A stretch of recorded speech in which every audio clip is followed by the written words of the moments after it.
This is a story of who we were,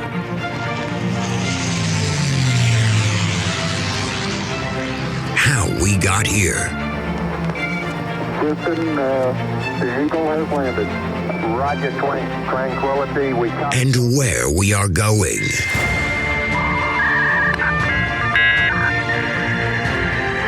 You've got mail.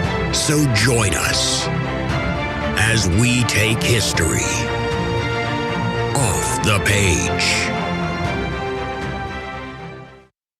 Hello, everyone, and welcome back to another episode of History Off the Page. For those of you that are joining us for the first time, I'm Dr. Jason Hansen of Furman University, and this is our 7th episode in the history of the Israeli-Palestinian conflict. If you happen to have missed any of the previous episodes, you can find them on the streaming service of your choice, or you can check out our website, www.historyoffthepage.com, which features an overview not just of the episodes on Israel-Palestine, but on modern European history in general. In today's episode, we're going to discuss an event known as the Jewish Revolt, which is basically a kind of anti-colonial rising by Zionists in Palestine that takes place in the immediate aftermath of World War II. Ultimately, this violence is what will drive the British out of Palestine, will convince them to give up on the British mandate, and will set the conditions for the 1947-48 Arab-Israeli Civil War. And so let's set the historical context back a little bit, and then we can explain basically what's going to happen. Previously, as we've talked about, we had at the end of the 19th century the beginnings of several waves of Jewish migration to the region of Palestine. We had the birth of Zionism. We had the British in 1917 promised to create a Jewish homeland through the Balfour Declaration. And we saw that the result of this was to create these sort of rising tensions between the Jewish community and the Arab community in Palestine. We saw how in 1936, these tensions led to an anti-colonial revolt against the British led by the Palestinians. And the basic rationale for this is that Palestinians were tired of kind of having to run immigration policy through the British. Right? They would say, this is our land. We should control our national destiny. We're not able to get there by working with the British, even though we've tried. Therefore, we are going to seize control of our destiny through the use of violence. This revolt, which was known as the Arab Revolt, both fails and succeeds. Militarily and economically, it is an absolute disaster for the Palestinians. Don't take my word for it. Read someone like Rashid Khalidi, talks about the consequences, the damage it does to Palestinian society. It essentially results in a civil war between various Palestinian factions.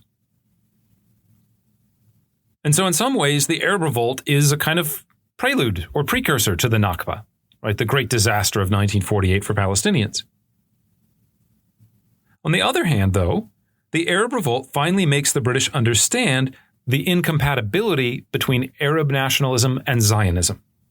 The idea that you can just play these two communities off against one another in perpetuity, that the British can maintain control of Palestine, which was kind of ultimately their goal, to maintain control of Suez.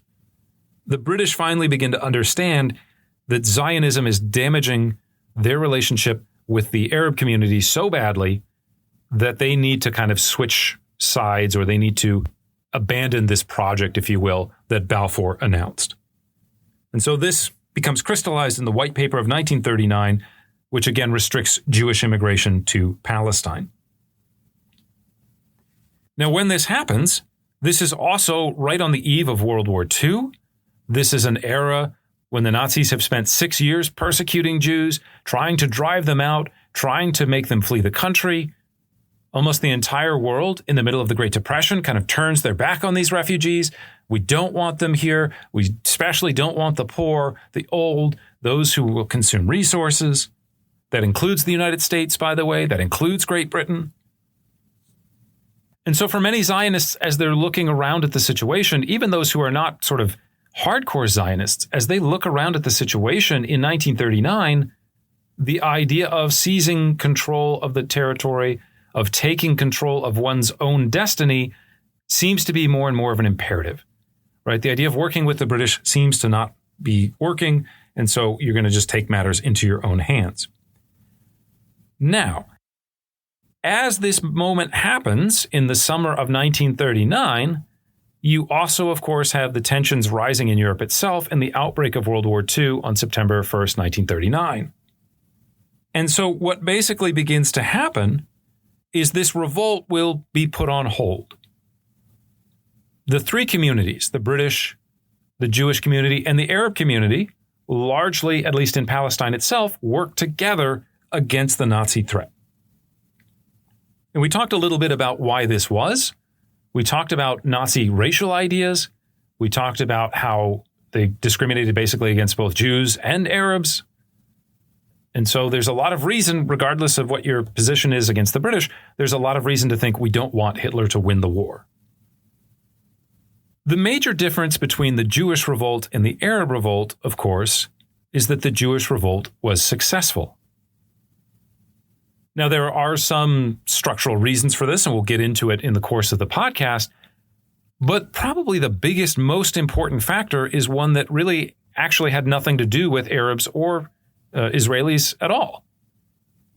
It was a consequence in some ways of timing. When the Palestinians launched their Arab revolt in 1936, England is not at war. England is trying to maintain control over its colonies.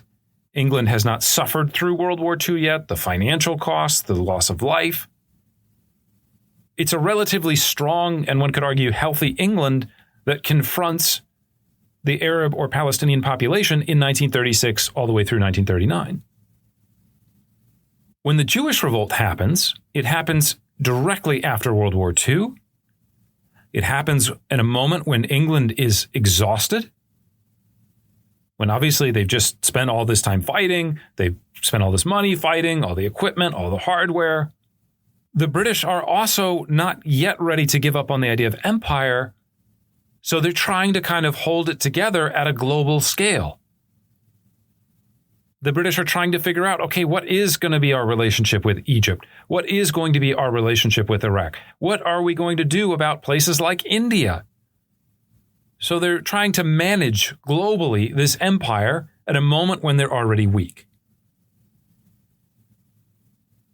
And so while it's tempting to kind of divide this up and say, well, this is why the Arabs failed, this is why the Jews succeeded, it's cultural, it's intellectual, it's economic. The question of timing here is pretty important. Timing and context matter in history.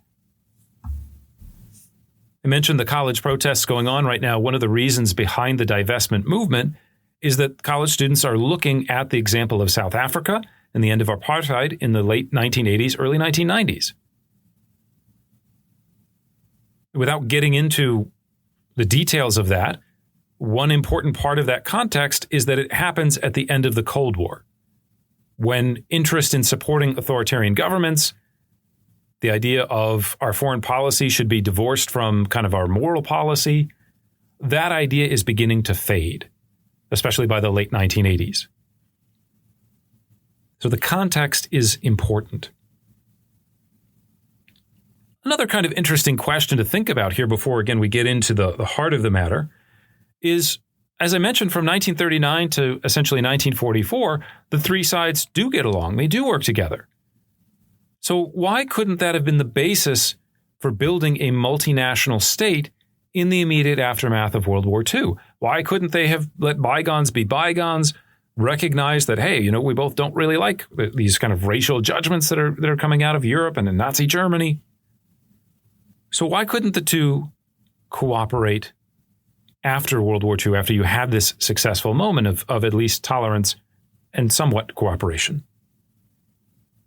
The first part of this answer relates to the larger refugee crisis that follows World War II.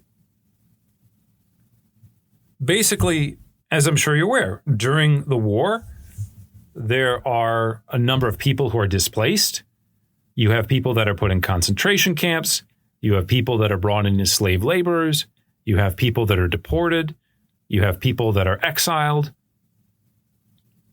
As the Red Army sweeps through Eastern Europe, you have people that are driven out of their homes there ethnic Germans from places like the Siebenbürgen, places like the Sudetenland, places like Danzig or Dansk today.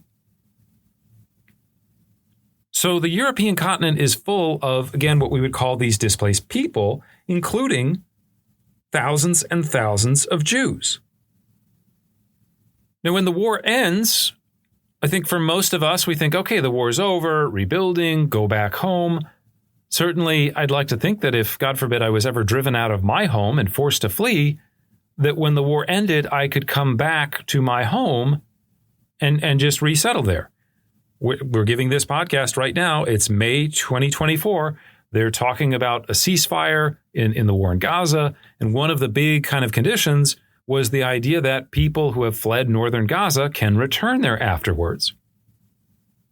More broadly, those of you that are already familiar with some of the discussions about Israel-Palestine know that one of the biggest sort of stumbling blocks in the 2000s to a peace deal, in the 1990s to a peace deal, was the idea of the right of return.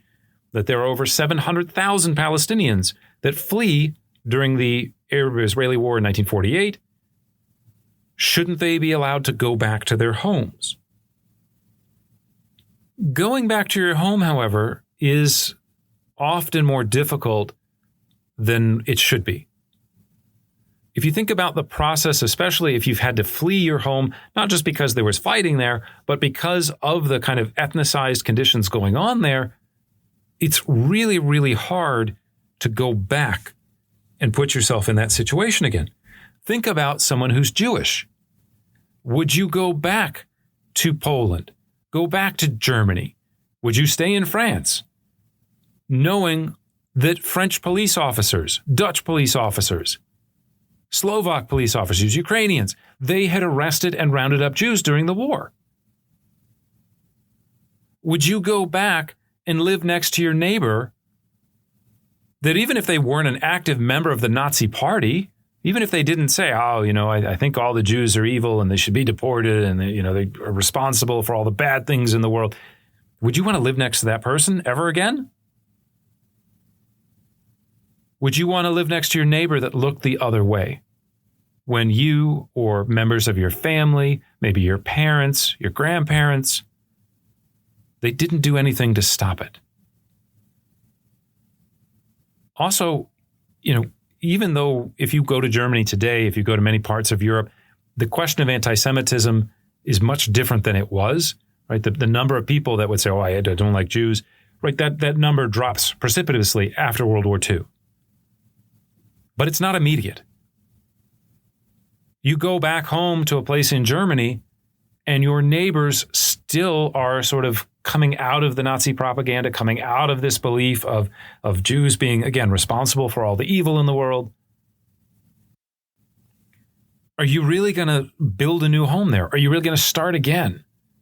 Are you going to be friends with them again? Are you going to walk out of your house or your apartment every morning? You're going to see them at the local market? Oh, that's that guy. Yeah, he was a member of the Nazi party. There's the police officer that deported my parents. There's a really important sort of side to refugee issues and this idea of return, where many cases the idea of return is more powerful and more immediate than the practical idea of return.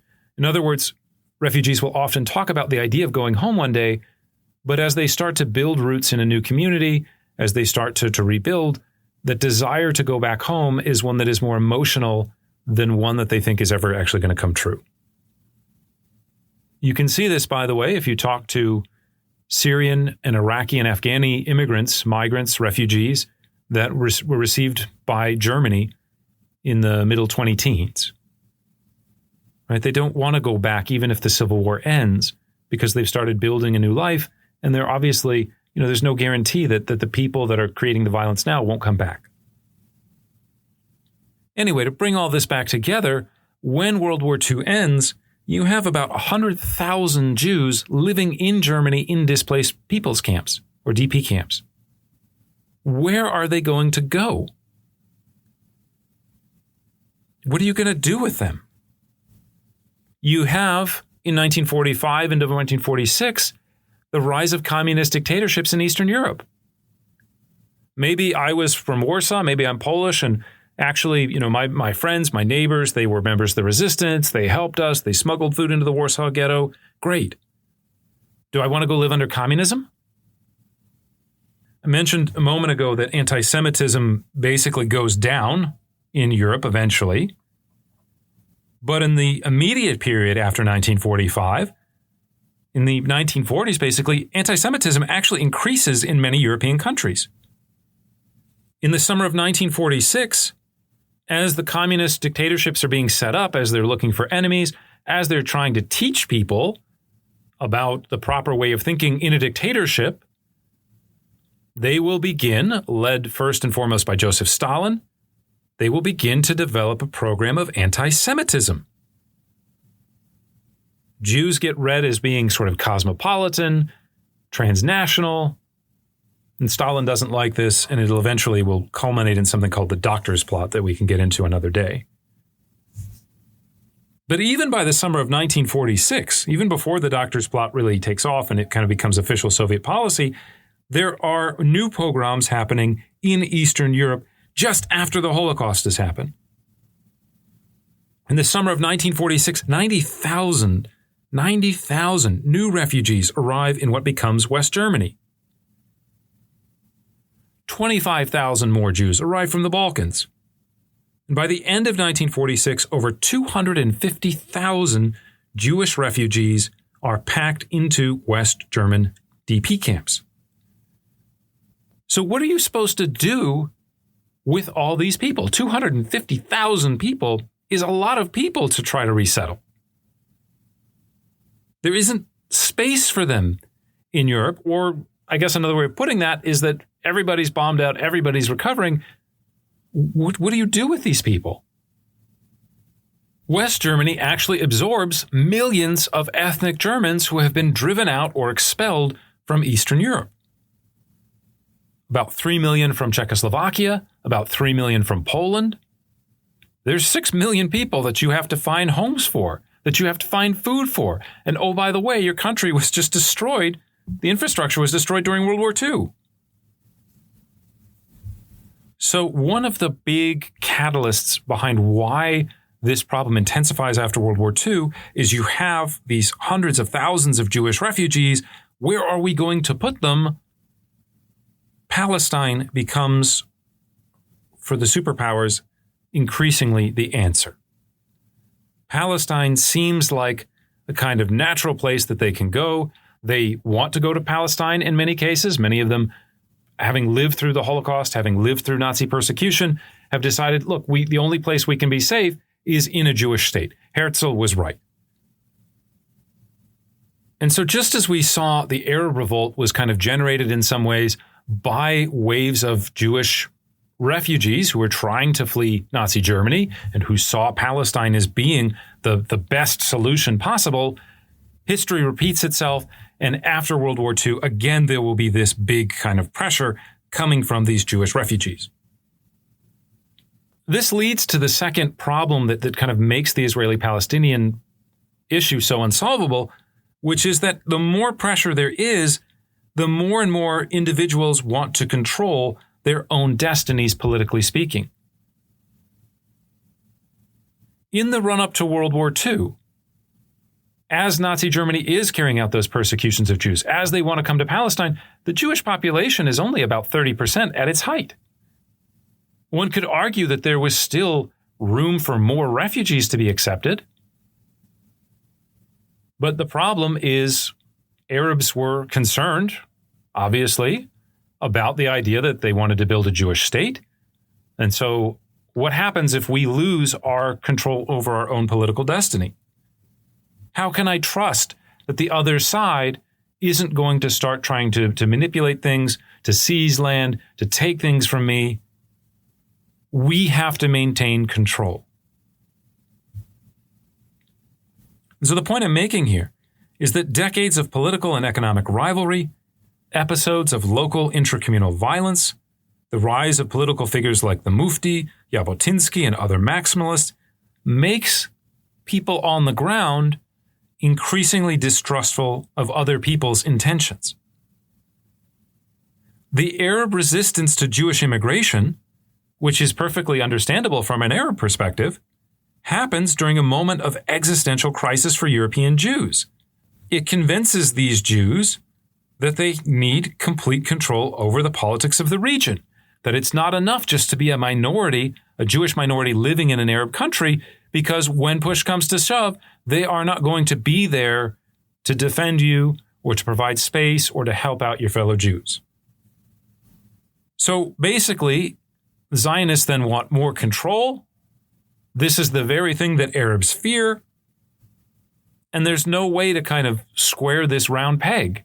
There's no way to like sort of get both sides to back off and think about the other. We create a kind of vicious cycle that has continually driven the two groups apart. Even today, if you ask someone like Netanyahu, why can't you just let there be a Palestine? It would solve so many problems for Israel right now. Just leave them alone. And they would say, well, no, we can't, because if we leave them alone, they're going to carry out more resistance. They're going to attack us. They're going to try to erase Israel off the map. And so a lot of this conflict is driven by this fundamental need for control. Now, we'll add a third element to the story, of course, which is the British. The British don't really have a strong sense of loyalty towards one side or the other. The British don't really care at heart about the fate of European Jews. They don't really care about Arabs and their well-being, their rights to national self-determination. The British care about the British. And so they have a tendency to kind of change sides, or a tendency to look at the thing sort of pragmatically, strategically, but not in a long-term sense. As we've talked about on this podcast, they spent a good deal of time in the 19-teens, the 1920s, the 1930s, essentially building up Jewish military capabilities, Jewish political capabilities, only then to turn around in 1939 and say, oops, we were wrong. We're going to shut down the whole Balfour Project that we encouraged. We'll talk about why they do this in a little bit. But again, there's a difference between being pragmatic and just not having any convictions at all. And not having convictions at all, in many ways, drives the conflict or adds more fuel to the fire. Okay.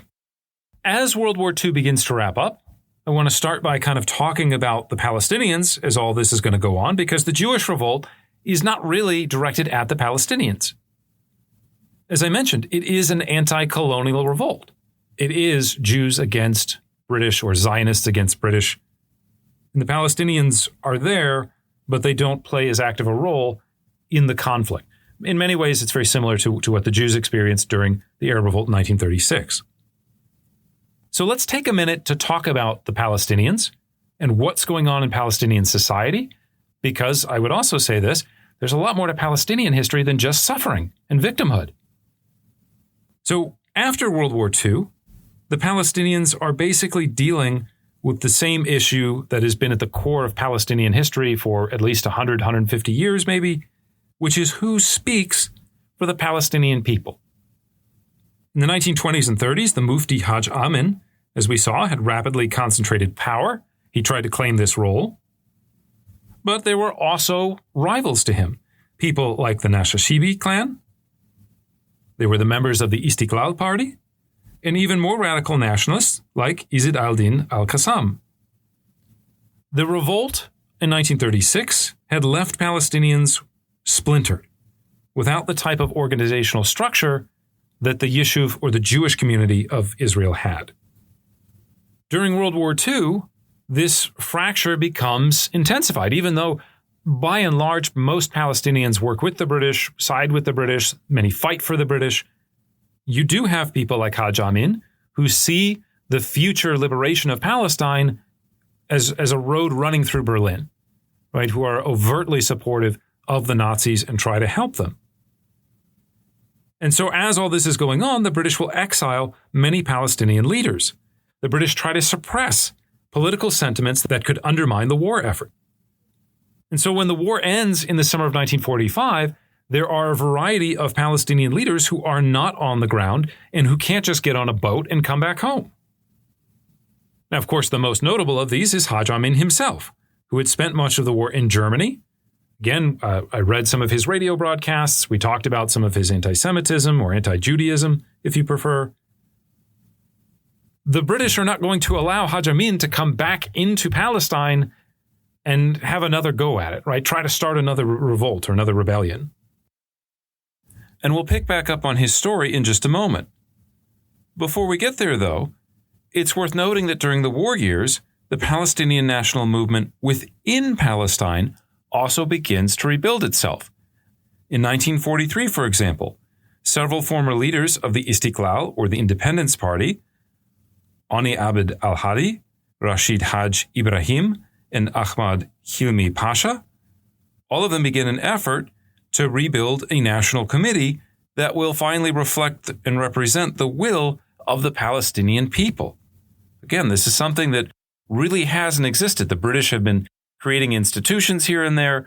We talked a little bit about the Supreme Muslim Council earlier in a previous podcast, but there is no real institution that really reflects the desires and the will and the national self-determination, if you will, of the Palestinian people. However, again, during the 1940s, they start trying to work on this. Not to be outdone, the following year, members of the Husseini clan will also help refound the Palestine Arab Party, which becomes a vehicle for them to express their vociferous anti-Zionist position. Now, of course, not everything is about parties and clans and leaders. At the grassroots level, we start to see the birth, if you will, or the flowering, if you will, of Palestinian nationalism. It's not the first time anyone thought of themselves as Palestinian, but for many people, that relationship between being Arab versus being Palestinian specifically, the idea of being Palestinian begins to take on increasing weight.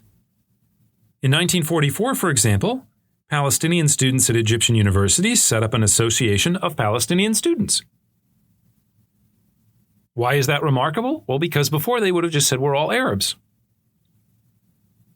Arab workers also united within the Arab Workers' Union, which by 1947 had over 15,000 members. You also have other political parties that develop. You have a small branch of the Muslim Brotherhood that will one day, and basically by the late 1980s, grow into Hamas. You have the Communist Party, which splits in 1943 between Arab and Jews. There's an Arab Communist Party and a Jewish Communist Party. I don't have the time to go into it, but there are a whole list of newspapers, public discussions, books, poetry. Right? This is this flowering, if you will, of Palestinian nationalism that happens at the tail end of World War II. To support this, Palestinians also began building a set of institutions designed to support their cause, the type of institutions that their Zionist rivals had created at the turn of the century. For example, one of the ways that Jews are able to buy land in the run-up during the Mandate period and earlier is they had set up a Jewish national fund, and they collected donations from all across the world. They used that money to buy land, to bring in refugees or immigrants or migrants, however you want to term them, settle them on the land, give them jobs, give them a livelihood, etc. In 1944, Palestinians create an Arab National Fund. And the idea is basically we're going to buy land and protect it. Led by the able economist Yusuf Saik, it raised over $700,000 by the middle of 1947. Abdul Hamid Shoman sets up in 1930 something called the Arab Bank. In many ways, it's kind of like a rival to Jewish institutions and Jewish banks. In 1945, the committee creates something called the Arab Office to provide information to support the Palestinian cause. They produce over 1,000 pages of documents that can be used to present a case that Palestine deserves not only to be free, but to be independent and Arab kind of dominated. Perhaps the most important Palestinian institutions were reconstituted paramilitary forces, such as the Al-Najada. Founded in December 1945 by a former Mandate official named Mohammed Nimir al-Hawari, it was something of a cross between the Boy Scouts and the Haganah. Recruits basically go through physical and limited military training. They do a little bit of shooting, right? They don't have a lot of weapons at this point, so it's somewhat limited. But they participate in a variety of training drills designed to prepare them for war. they're exposed to a variety of examples of Arab nationalist ideology. And these materials frame the existing conflict in Palestine as a direct result of Zionism. They literally refer to Zionism as a crime. Now, this is not the only organization, of course, doing this. Again, you do have some splits within the Jewish community, but the dominant group is the Haganah in terms of defense. You have a variety of actors on the Palestinian side, and so it's not one coherent force. Another one which we could mention was the Al-Futuha, which was refounded in September 1946 by the Husseini clan. Now, neither of these gets to be a huge organization. They have about a couple thousand members. But when war comes in 1947, these will be some of the leading units participating in it. Now, despite these advances towards developing the structure of a modern state, it's worth noting that significant political problems still remained. And perhaps the most important of these was the inability to create a main political executive that, again, could speak on behalf or for the Palestinian people. It tended, even after 1945, to be hurt by and undermined by these continued political rivalries, not just between the Husseinis and the Nashashibis, but even more deeply within other kind of elements in Palestinian society. Just to flush out a little bit of this history for you, in November 1945, largely at the behest of the recently formed Arab League, the Arab Higher Committee is reconstituted as the main representative of the Palestinian Arab community. Comprised of 5 Husseini members, 2 independents, and 5 members of the opposition parties, in many ways it seemed well positioned to represent the diversity of Palestinian society. Unfortunately, however, it collapsed just 5 months later in March of 1946 when members of the opposition groups left to form their own organization, which they renamed the Arab Higher Front. The Mufti's cousin Jamal al-Husseini, who had just returned from being interned in Rhodesia during World War II, he comes back, and this time he will continue with the Rump Arab Higher Committee until the Arab League steps in June and says, this isn't working, you guys have to get your stuff together. They form a third body known as the Arab Higher Executive. And this Arab Higher Executive will happen to have the exiled Hajj Amin, the Mufti of Jerusalem, the guy that the British didn't want coming back, who's still in exile. He's basically made the honorary chairman. His cousin, Jamal al-Husseini, becomes the vice chairman of the committee and basically the chief guy who's in charge of it, who's running things on a day-to-day basis. So the Mufti, who had been in exile in France and then in Lebanon, now made his way to Cairo, where he and his nephew pushed their maximalist position as the official policy of the Palestinian Arab community. And as we'll see when we discuss the 1947-48 Israeli-Palestinian Civil War, this lack of representation, this tendency for the Mufti and for other members of the kind of maximalist Palestinian camp who want sort of a singular solution to the situation in Palestine, where basically you have the Arab majority with complete political control, some rights for the minority, but not very many, the sense of the Zionists who have immigrated to Palestine in the 1920s and 30s, that they do not receive what would become Palestinian citizenship and probably should leave at some point. This position gets represented as being the official Palestinian Arab position. However, again, as we'll see during the Civil War, there were plenty of Palestinians who did not share that viewpoint, who did not feel as wrapped up and bound in this kind of zero-sum game against Zionism as the Mufti and as some of the Husseini clan members would have you believe. Now, that doesn't mean that they supported Zionism, that they were okay with it, that they didn't have complaints. But this idea that there is a zero-sum battle for the territory and control of Palestine, not all Palestinian Arabs were committed to it, believed in it. A significant portion wanted to find another type of solution. Unfortunately, when the war happens, these people that are kind of caught in the middle, who don't want to have to choose a side, they don't get to keep that position. The sort of inertia of the war kind of overtakes them, and leads to disaster, leads to catastrophe, leads to incredible suffering, especially by these Palestinians who did not want to be involved in the war. Now, I'm getting ahead of myself slightly. We're trying to explain here again why it is that Palestinian society, when we get to 1947, is not able to respond as effectively to the challenge of the partition as the Zionist group did. And so another thing that we see going on here is not just the kind of splitting and constant reformation of the kind of main political executive body or voice of the Palestinian Arab community, but even when that thing does get created, even when we do have an Arab committee and it does start functioning, it is rife with internal problems, structural problems, bureaucratic problems that render it somewhat ineffective.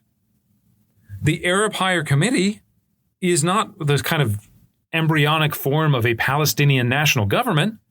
It is a committee. It's a bunch of guys sitting around and they talk about things and they vote on stuff, but it doesn't have a strong bureaucracy. It doesn't have a real support staff. It doesn't even have secretaries or typists. When Jamal Husseini decides that it's time for lunch, he literally locks up the office and goes home. Like the whole office shuts down. When Palestinians go to carry out the kind of diplomatic initiatives and negotiations that someone like Chaim Weizmann had been doing for 3 decades at this point, they have to carry out these negotiations through personal messengers rather than any kind of professional diplomatic corps like a modern state would employ. And so as they're, again, trying to negotiate all these relationships after World War II, Arab states like Egypt look at it and kind of go, this is sort of amateur hour. You know, you guys aren't you know, maybe you deserve independence, but maybe you should just be part of our country. The Jordanians certainly look at it that way. It's hard to take the Palestinians not seriously because I would say they are taken seriously, but it's hard to treat them as equals, diplomatically speaking, when they don't have the institutions of a state. They don't have the power of a state and the bureaucracy and the wealth, to be honest. As the world is thinking about what to do in Palestine after 1945, it is not a monolithic choice between either Israel or Palestine or bifurcating it and having 2 states. There's a whole bunch of other regional players that have ideas, that have intentions, that have rivalries. We mentioned the Nashashibi clan. They have very close relations with the king of Jordan, Abdullah. They are perfectly happy to represent his interests in some ways in these discourses, in these conversations. Countries in the region have very different mindsets. The Egyptians and the Iraqis don't see eye to eye. They're looking around at the world that their kind of countries are becoming independent in. I mean, they were already independent since the 1920s, but kind of more free from colonial domination. And there's rivalries between them. Again, not to bring things back to the present day in the war in Gaza, but why does the war in Gaza start in October of 2023?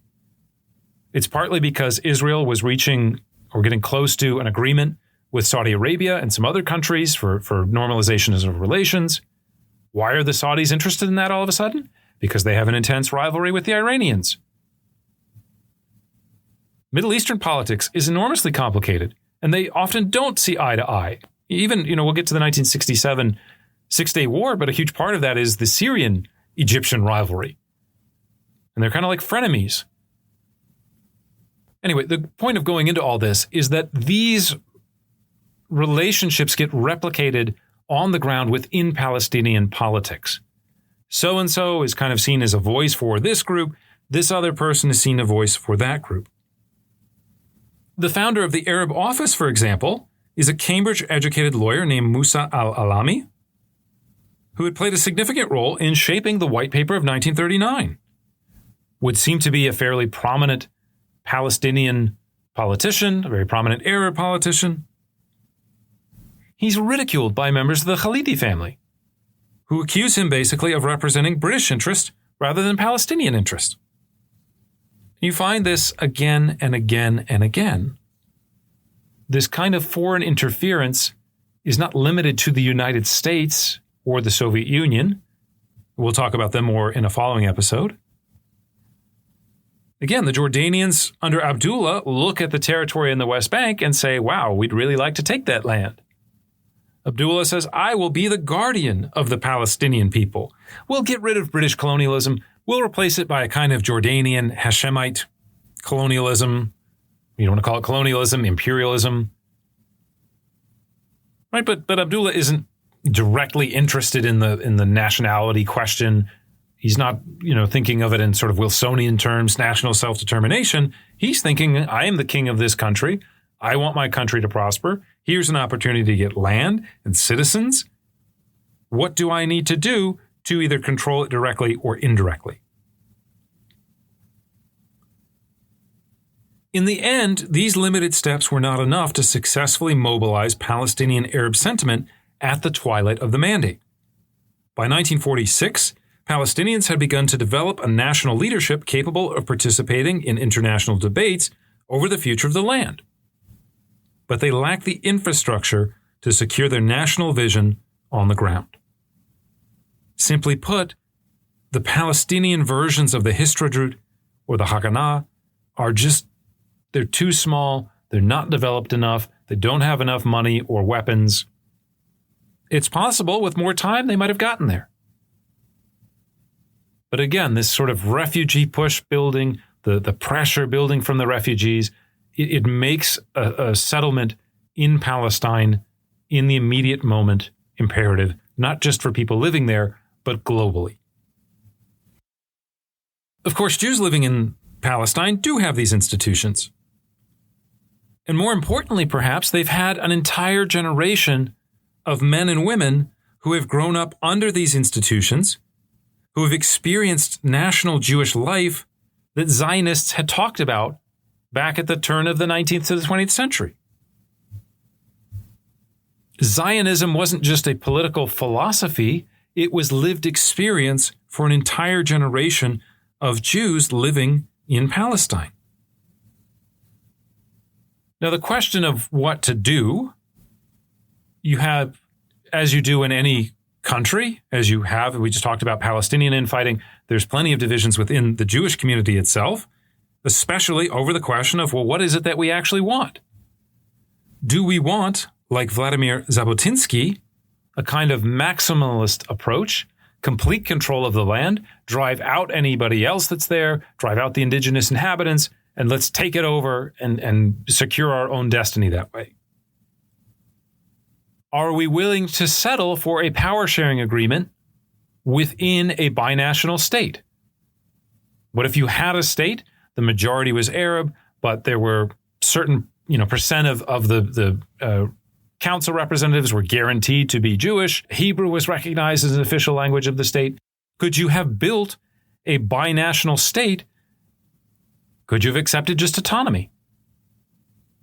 The end of World War II, however, kind of pushes the Jewish community, especially the Jewish community in Palestine, and one could argue even more broadly, globally, Zionism wasn't that popular before World War II, but the Holocaust kind of brings home to many Jews, especially here in the United States, the importance of the idea of a Jewish homeland. So we have the incredible suffering and loss of Jewish life during the Holocaust, which again convinces many Jews who are not Zionists, well, nobody stuck up for these people. Nobody opened their doors, really, to help them. If no one will help us, then we have to help ourselves. And the British, of course, contributed to this. The British, in closing off immigration, became, in many ways, the enemy for Zionists.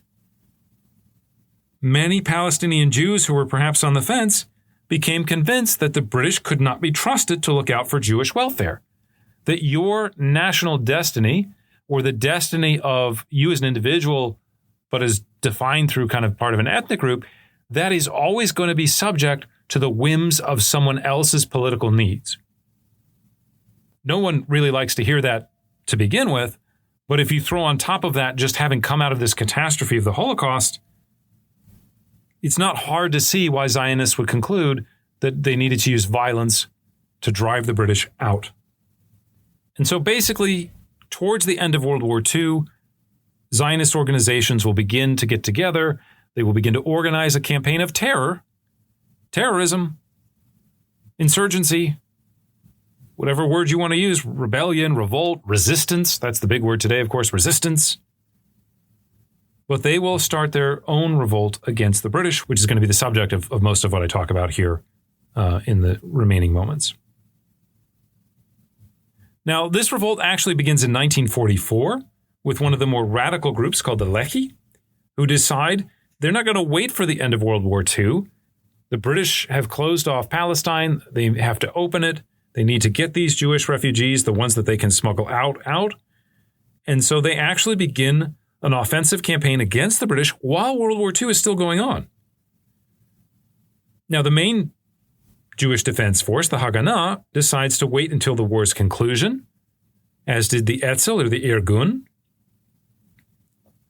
As we mentioned at the end of our last podcast, the Haganah actually tries to go after the Lehi, tries to repress them, tries to eliminate them because obviously they're creating violence. It's making it very difficult for the Haganah. The Etzel or the Irgun was another group that we talked about, a kind of more radical splinter movement, wanted to use violence more directly. One of the Etzel's main commanders was a young intellectual Polish Jew named Menachem Begin. And you might have heard of Menachem Begin because he goes on to become one of the most pivotal figures in the history of the region. He is the founder of the Likud party of Israel. Later on, he becomes prime minister. And Likud basically in the late 1970s into the 80s, into the early 2000s, a lot of the policy that has tried to deny Palestinians the idea of a state, not all of it, but a lot of it comes from the Likud party in this kind of more maximalist position. We'll get to the 2000s and the Oslo Accords and all that later. But if you look at the West Bank, when people talk about apartheid in Israel, they're talking only about the West Bank. And if you look at why those sort of restrictions are there, it goes back to Likud politicians like Netanyahu, like Ariel Sharon. And Menachem Begin, again, is the founder of the party and in many ways kind of provides the blueprint for some of this suppression. As a young man in the 1930s, Begin had studied to be a lawyer. But was also attracted to Jabotinsky's more radical Betar movement. Now, in 1939, of course, Germany invades Poland, so Begin runs away. He goes to the Soviet Union, where he promptly gets arrested for being a British spy, and he's thrown into a gulag. If you want to find out more about the history of the gulag, we did an episode on the Soviet Union. We talk at length about the gulag and how harsh and difficult it is. In July 1941, after the Nazis launch Operation Barbarossa, after they invade the Soviet Union, and now the Soviet-Polish relationship is much different, they release Begin. He joins a Free Polish unit that gets assigned to Palestine in the summer of 1942. This is the moment when, again, Rommel is threatening Egypt. It looks like the Allies might lose there, so there's a lot of concern. But they put Begin there, and he deserts and joins the Irgun. He became convinced that the only path forward for Jews was the creation of an independent Jewish state. Now, to bring this about, Begin looks to history, and he starts to study the tactics of the Irish Republican Army and the Irish Revolt, which successfully led to Irish independence in 1922. At any rate, Begin conceived the Irgun as a guerrilla force and sought to provoke the British into all-out combat against the Yishuv, an action that he hoped would reveal the repressive nature of the state and force people to take sides. If this strategy sounds familiar, it's not only because that's what was used in Ireland, that's what was used in Palestine, it was used in Vietnam, it was used in Algeria, it was used by terrorists in West Germany in the 1970s.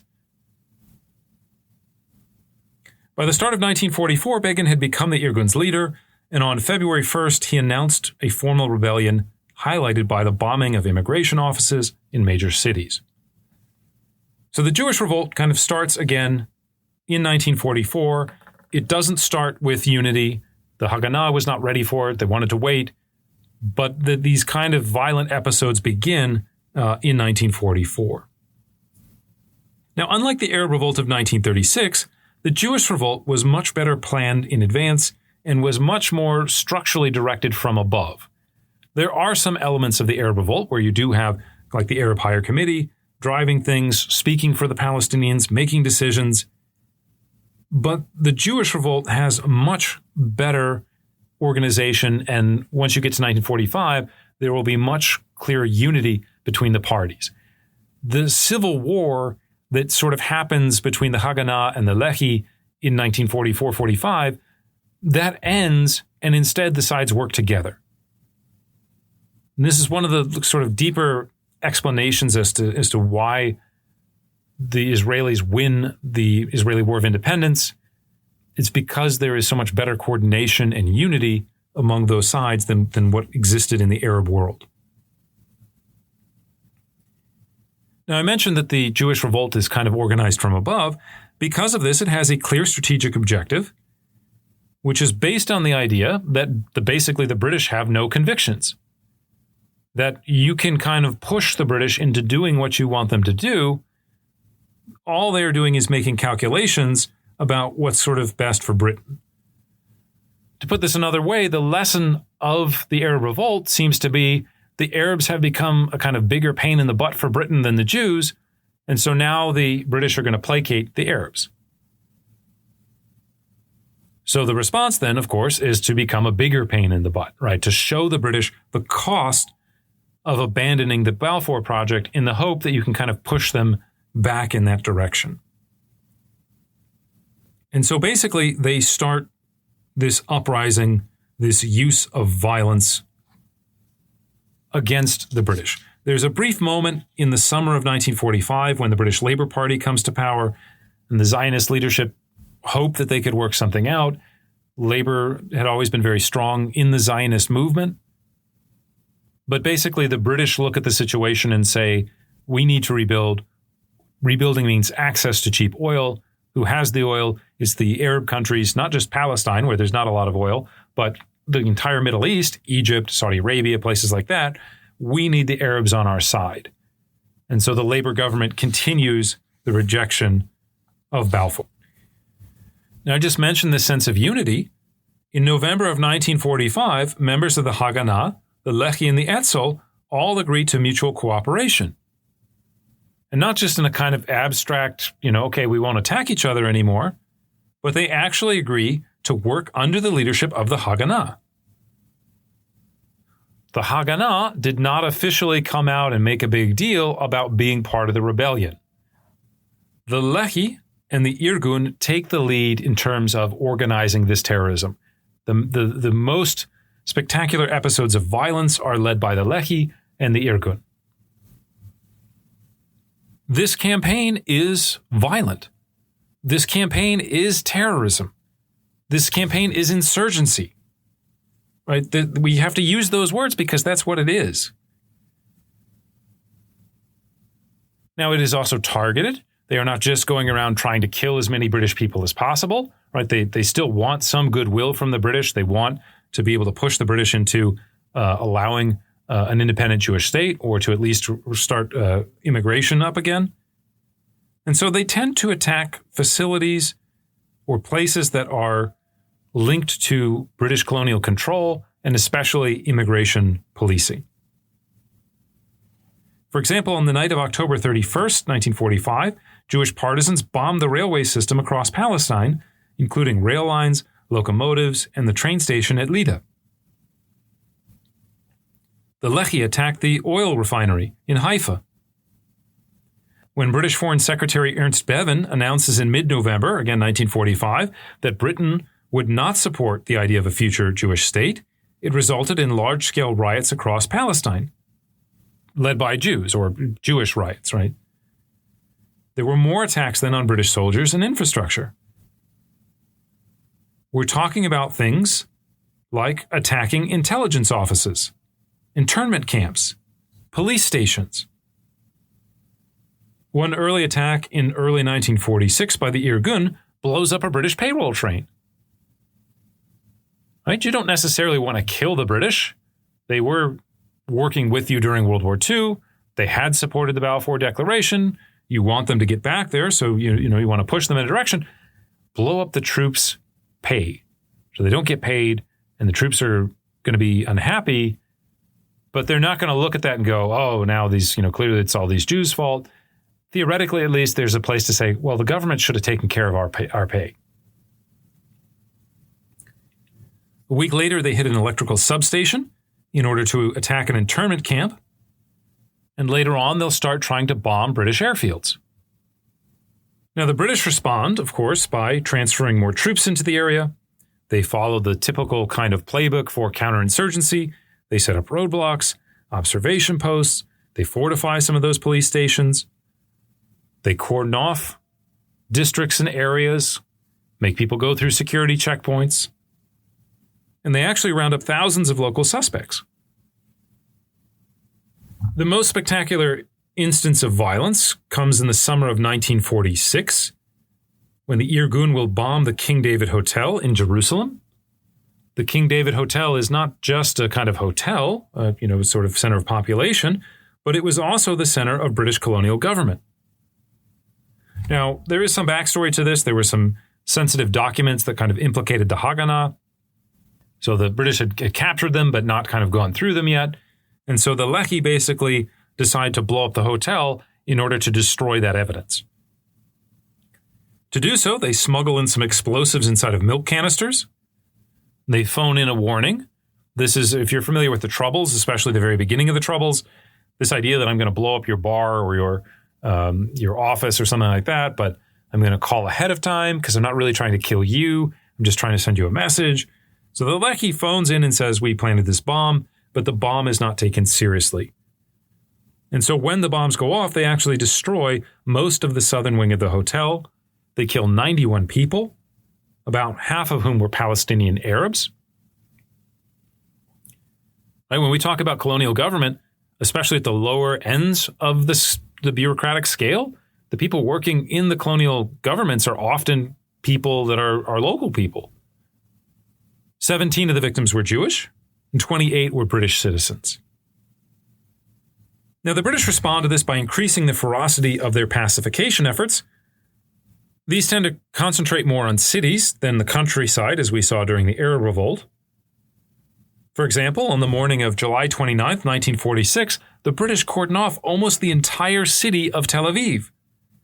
And they go house to house, business to business, searching for members of Jewish paramilitary groups, searching for arms caches, literally combing through the entire city. British soldiers in 1946 are ordered to cease all social interactions with Palestinian Jews, in a way, somewhat ironically, kind of launching a counter-boycott against Jewish businesses. Now, I could go on and on about this. The revolt lasted another 18 months, or the insurgency, if you want to call it that. There were varying levels of violence. Sometimes it looks like things are getting better. Maybe they'll go to a negotiating table. Sometimes things get worse. By March of 1947, though, things have gotten so bad that the British implement martial law for 2 weeks just in the Jewish sectors of Palestine. So again, this is a Jewish or a Zionist or Israeli, if you prefer, fight with the British. The Palestinians are not yet deeply involved in it. Now, at the same time that you have this wave of violence striking Palestine, we still have a bunch of those refugees, right? They're still there. They're still a problem. And so one of the things that the Haganah tries to focus on is to try to smuggle in some of those Jews from Europe, to develop programs, to bring and transport those Jews to Palestine. They create, for example, a program called the Aliyah Bet, which is designed to smuggle refugees into the country. The process begins as far away as Germany, or West Germany as it becomes in 1948, in the DP camps, where basically you have recruiters, Jewish agents that will talk to other Jews and try to sell them on the notion of going to Palestine. Now, they don't just do this in a vacuum, but again, political rivalries that have nothing to do necessarily with Palestine or with Arabs or Jews come in to play a role. One of the things that happened during World War II is that the French essentially lost control of Syria, and the ideas of a Mediterranean empire. And so as they're sort of starting to rebuild from World War II, the French realize, well, this is going to irritate the British, so let's make it happen. They allow many of these refugees to be driven on trucks to southern French Mediterranean ports. They go to places like Italy as well. And basically, they will allow these refugees to set sail for Palestine. Now, the British see this coming, and they try to block the refugees from arriving.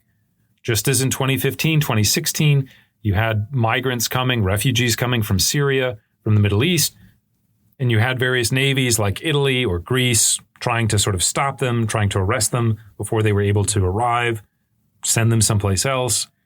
This is essentially what the British do outside of Palestine.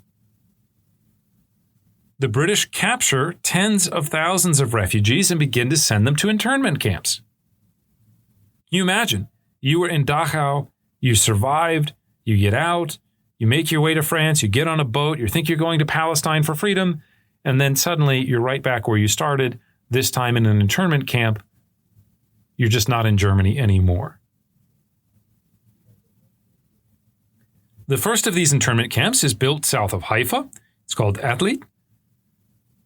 It had originally opened in 1930, first for basically putting Jewish migrants. During World War II, they put members of the German Palestinian community. So these are people of ethnic German descent who have resettled in Palestine. Obviously, you're a little bit worried about their allegiances. So as the United States did with Japanese Americans, they stick them in these internment camps. On October 10th, 1945, a young officer named Yitzhak Rabin organizes a raid from a reconstituted Palmach group to break into the camp. The Palmach, if you remember, were sort of special forces that were set up during World War II, funded by the British, helped by the British, and then disbanded by the British once the threat of Rommel was gone. The British decide, okay, well, we can't keep these refugees in Palestine. Clearly, this is just going to incentivize them. So they begin shipping these detainees to Cyprus. And this creates a massive media sensation in a very negative way for the British. Imagine images of Jewish refugees who had survived the Holocaust, and they get on their boats and they sail down there, and while they're getting off the ship, they get arrested. And they get put back in an internment camp. Just to give you a sense of what this looks like, I want to tell you the story of the Exodus 1947. The Exodus 1947, it was a ship. It was renamed the Exodus 1947. The entire point was to kind of sail to challenge British authority and to bring these refugees to Palestine. It sailed from Sète on July 11th, 1947 in France.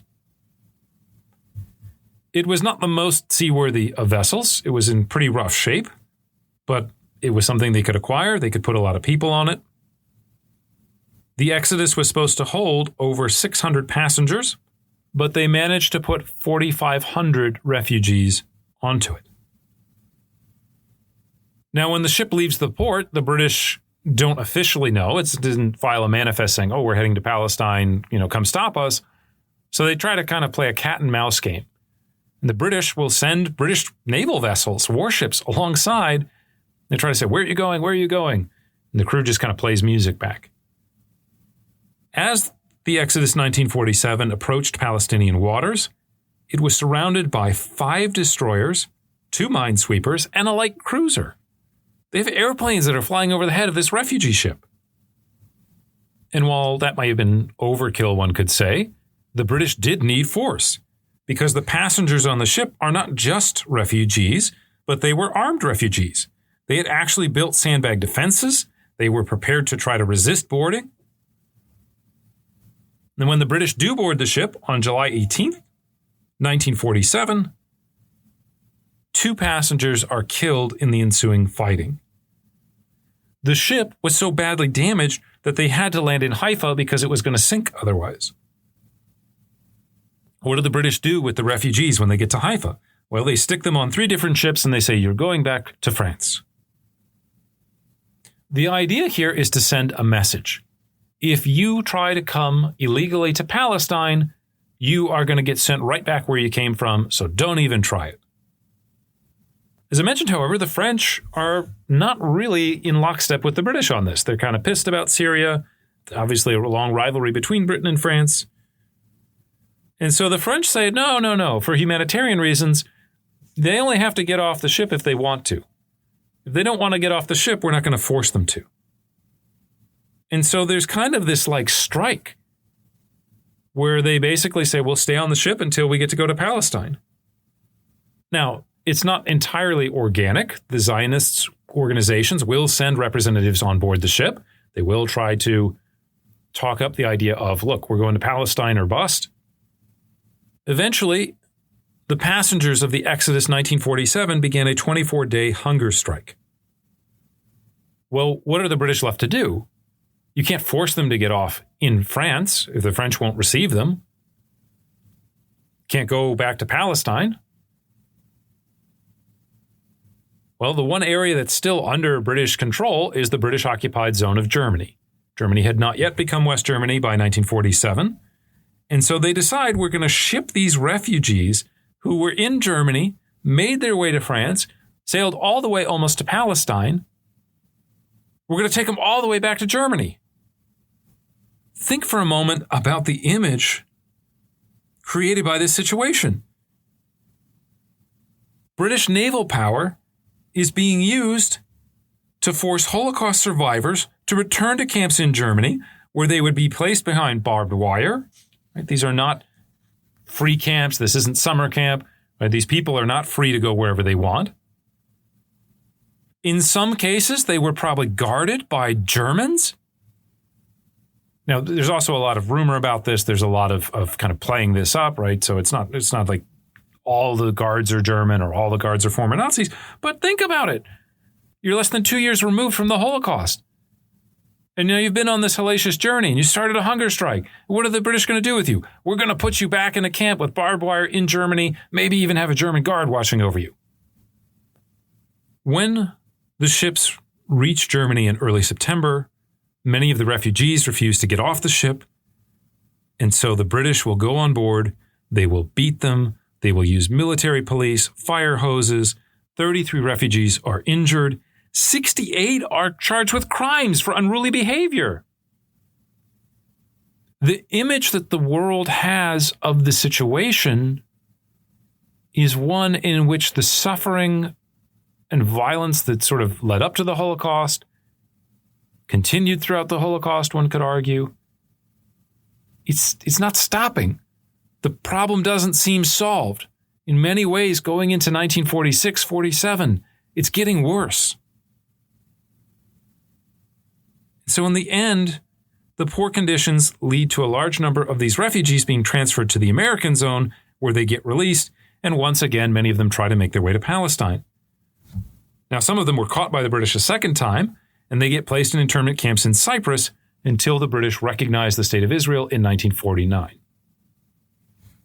This is why when I listen to descriptions of the history of Israel-Palestine, and particularly of Zionism, and it gets reduced to this kind of very simplistic settler colonialism, the people just show up, they're Europeans, they just want land. As I said in my reflection episode on this, there's elements of truth in this story, especially in the way that it's received by Arabs. But these people are not the settler colonialists that you're talking about. This isn't people like the Europeans that go to India. This isn't the Pied Noirs taking all the best land and setting up plantations in Algeria and places like that. This is a refugee story. This is a story of the world's inability to deal with a significant minority population that became refugees. Something to think about as we observe events on the ground today and think about not just Jewish refugees. We're talking about refugees. We're also talking about Palestinians. As I mentioned, the Nakba, which we'll get to, over 700,000 Palestinian refugees.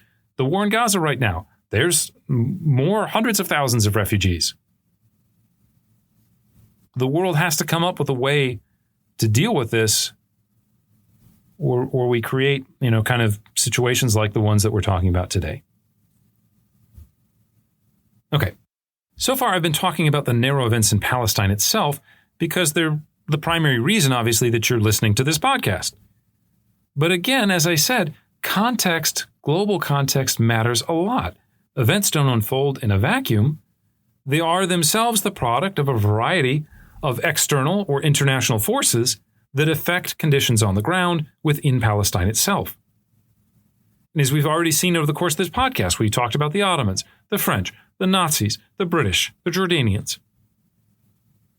Well, after World War II, the situation in Palestine is also affected by the emerging post-war situation in both Britain and the United States. As we've already seen, the British, for them, the question of what should happen in the Mandate is tied to the larger need to rebuild and the need to maintain the British Empire. And part of that means securing access to cheap oil.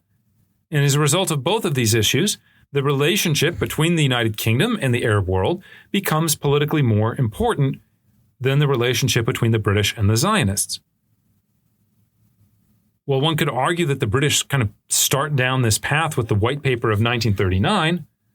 Special intergovernmental reports and studies conducted in 1944 and 45 tended to reinforce this strategy. And here again, the most dramatic change was a shift of Britain's Labour Party from supporting to opposing Zionism. The problem for the British, though, was that while they were still an imperial power, their strength was rapidly being eclipsed by the United States and the USSR. We'll talk more about the Soviet position, again, as I said, in the next episode. But for the Americans, their concerns are not related to or not driven by the need to maintain the British Empire, to maintain access to the Suez Canal. For the Americans, there are two factors that are basically driving American policy towards Israel-Palestine. The first is the need to rebuild Europe. Right? Americans are looking at the situation in 45, 46, 47, seeing the wave of communist dictatorships. The Cold War is becoming an increasing reality. And the need to rebuild Europe, to let the West Germans or the French or the Italians kind of fight on their own, becomes paramount.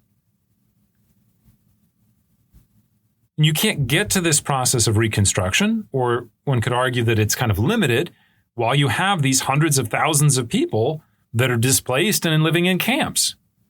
People living in a displaced persons camp, they don't have jobs. There's no factories there. You got to take care of them. They don't have a future necessarily. You got to figure out what's going to happen to them.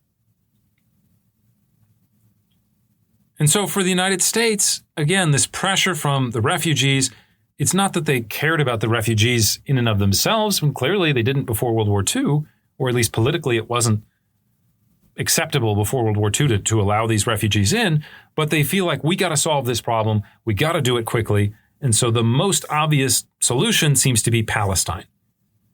The United States is not worried about, well, what will the Arab community think about it, because they don't have as close ties.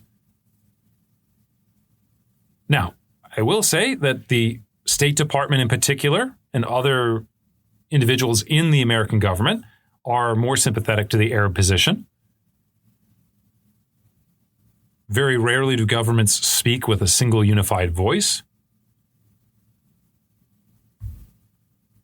But for Truman in particular, who had become president in 1945, the idea of solving the refugee crisis through Jewish immigration to Palestine seemed like the best and most logical solution. Now, Truman, of course, was a politician, and he was not oblivious to the fact that the American Jewish community had become increasingly supportive of the idea of Zionism, especially in the 1930s and into the early 40s. And so Truman was hoping in some ways to get the support of the American Jewish community. And so the way to do that was to kill two birds with one stone, right? We can solve this refugee crisis. We can help our strategic situation out. And if we happen to make a small but influential voting bloc happy in the process, well, then that's the way to proceed. And so as the Western Allies began to contemplate post-war politics, their goals and motivations in some cases became deeply conflicted. Again, we talked about the French, right? After World War II, we tend to think of the French, the British, and the United States as being very, very close, lockstep, forming NATO, Cold War. But beneath the surface, there are some pretty strong disagreements and complications. Now, as the United States, and especially, again, the Truman administration begins to argue, well, we should send these Jews to Palestine, the British have to come up with a counter-proposal. And so the Foreign Secretary, Ernest Bevin, comes up with this idea that, well, the United States can figure it out. The United States has more ships. The United States has more money. You guys deal with the problem. Just don't put them in Palestine. Obviously, that's not a great solution for the British because they can't enforce it. To resolve these issues, in October 1945, the House of Commons proposed the creation of an Anglo-American Committee of Inquiry to develop a solution to the impasse. Yet another committee to study the Israeli-Palestinian problem. We've already had many, and we'll see more in the immediate future. Over the course of the next 8 months, it met with various parties from the region, listening to well-prepared testimony and interrogating witnesses. We mentioned the Arab Office, right? Why is it producing all these documents? It's producing it for this Anglo-American committee. In May 1946, the committee issues a recommendation that 100,000 displaced people, Jews to be specific, should be allowed to immediately resettle in Palestine with the creation of a future state that would not restrict immigration, but which would also maintain an Arab majority. Now, just to give you a sense of the numbers here, by the time you get to 1945, there's about 1.3 million Arabs living in Palestine and about 560,000 Jews. So again, going back to the kind of what-if scenario, could the Arabs have absorbed 100,000 Jewish refugees and not had it lead to the creation of a Jewish state? Maybe, maybe not. But it certainly wouldn't in and of itself changed the ethnic makeup of the state or flipped the power dynamics within it immediately. At the same time, this proposal, there's a kind of lack of realism to it, right? The idea that we're going to allow unrestricted Jewish immigration. So any Jew that wants to go to Palestine can, but we're also still going to have an Arab majority there. How do you enforce that? In the end, basically all of the participants, or at least the Israelis and Palestinians, reject it. Or the Jews and the Palestinians, if you prefer. Putting all of this together, right, because we talked about the Jewish revolt that's going on, the violence unleashed by groups like the Lehi, but with the approval of the Haganah, and other mainstream Zionists continued to essentially pour gasoline on the proverbial fire. The British and the Americans would try one last time to find a bilateral solution. They create another commission. This one is the Morrison-Grady Commission. You don't really need to know a lot about it. They study the matter again in depth. They propose on July 31st, just after the King David Hotel bombing, a new plan for Palestine.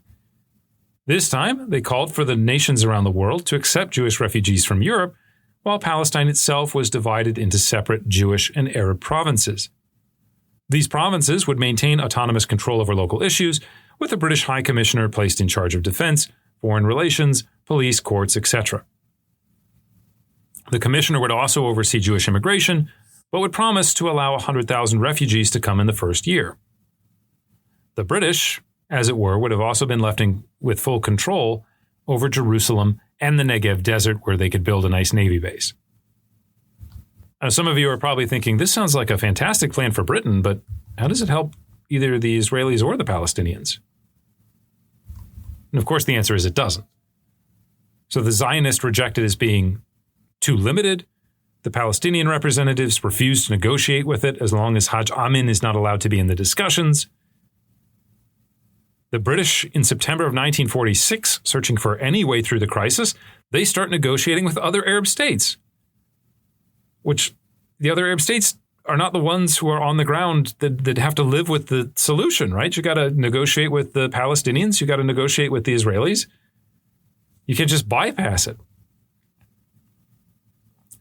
Another party that was not a part of these particular negotiations are the Americans, who in October 1946 come out and endorse the idea of a formal partition. Over the course of the next 5 months, the British, under the direction of Foreign Secretary Bevan, continued to search for a solution, but obviously continued to fail. In February of 1947, he therefore announced within the course of a single week that Britain would turn the mandate over to the United Nations, that it would also withdraw from India, that it would also end financial contributions to the Western Allied forces in Greece. It was a big week for Britain. Starting to see the British Empire kind of collapsing. It's not the death knell, if you will, of the British Empire, but it's moving in that direction. To figure out the messy problem of Palestine, the United Nations would launch its own commissions to study the issue, resulting in the United Nations Resolution 181, which officially partitioned the land into Jewish and Palestinian states. But the die was essentially cast. For 60 years, tensions between the two communities, Jewish and Arab, had grown steadily, fed by increasingly intensive episodes of intercommunal violence. The pressure brought to bear by the plight of the Jewish refugees and the world's refusal to take them in pushed Palestinian Jews more and more to the conclusion that only statehood would guarantee Jewish survival. At the same time, Palestinian politics were increasingly dominated by maximalists like the al-Husseinis, who demanded complete political power over the region. The die was thus cast for a showdown between the two peoples, one that would conclude in 1948 with the unlikely triumph of the Jews and a terrible catastrophe for the Palestinians, a legacy that haunts the region to this day. But we'll discuss the Israeli War of Independence and the Nakba, or the disaster for the Palestinians, in the next episode.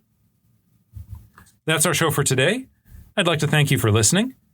As always, if you like the show, please like, subscribe, or tell your friends about us. This is how we spread awareness of the podcast. We don't really have an advertising budget. You can also check out some of our other episodes on, for example, the origins of the Ukraine War, Queen Elizabeth, the French Revolution, and more. You can find more details about these on our website, www.historyoffthepage.com. That's all for now. Please join us next time as we take history off the page.